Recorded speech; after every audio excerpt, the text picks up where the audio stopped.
রাজা বিক্রম, পথ তো এখনো অনেক বাকি। একটা গল্প শুনবে নাকি? বলো, শুনি। তবে শর্ত আছে। আমার প্রশ্নের ভুল উত্তর দিলে তোমার সর্বনাশ, আর ঠিক উত্তর দিলে আমি উড়ে পালাবো। রাজি? রাজি।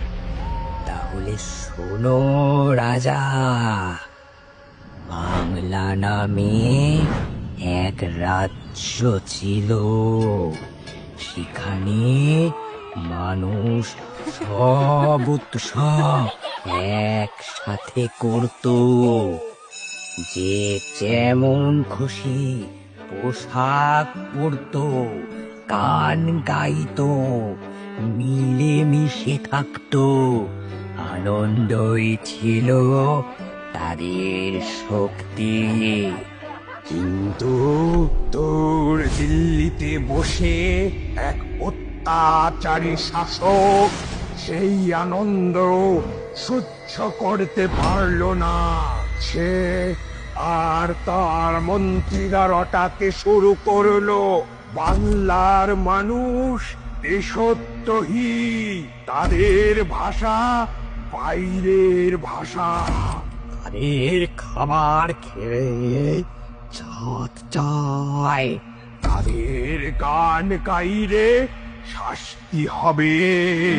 ভয়ে কাঁপতে লাগলো বাংলার সাধারণ মানুষ। তখনই নিজের মানুষের এই দুর্দশা দেখিয়ে জেগে উঠলেন রাজ্যের রক্ষা করতে। শক্ত হাতে রাজ্যের হাল ধরেও আমার হৃদয়ে ছিল মায়ের মতো কোমল, আর অন্যায়ের সামনে বজ্রের মতো কঠোর। তিনি গর্জে উঠলেন, অন্যায়ের সামনে মাথা নোয়াবে না বাংলা। বড্ড রাজার ভয়ে দেখানো এখানে চলবে না।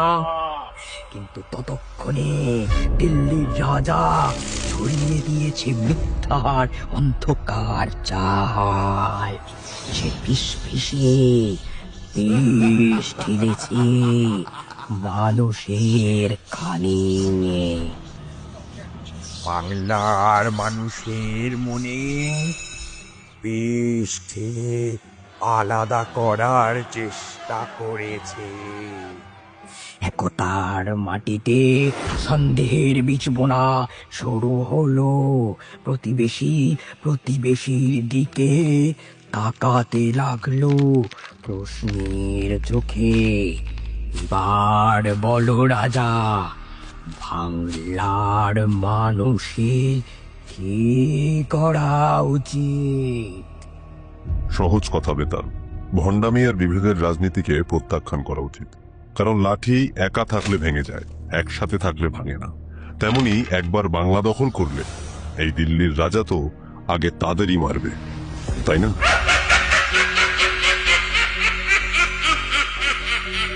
সঠিক উত্তর রাজা। আবার দেখা হবে। আমি চললাম।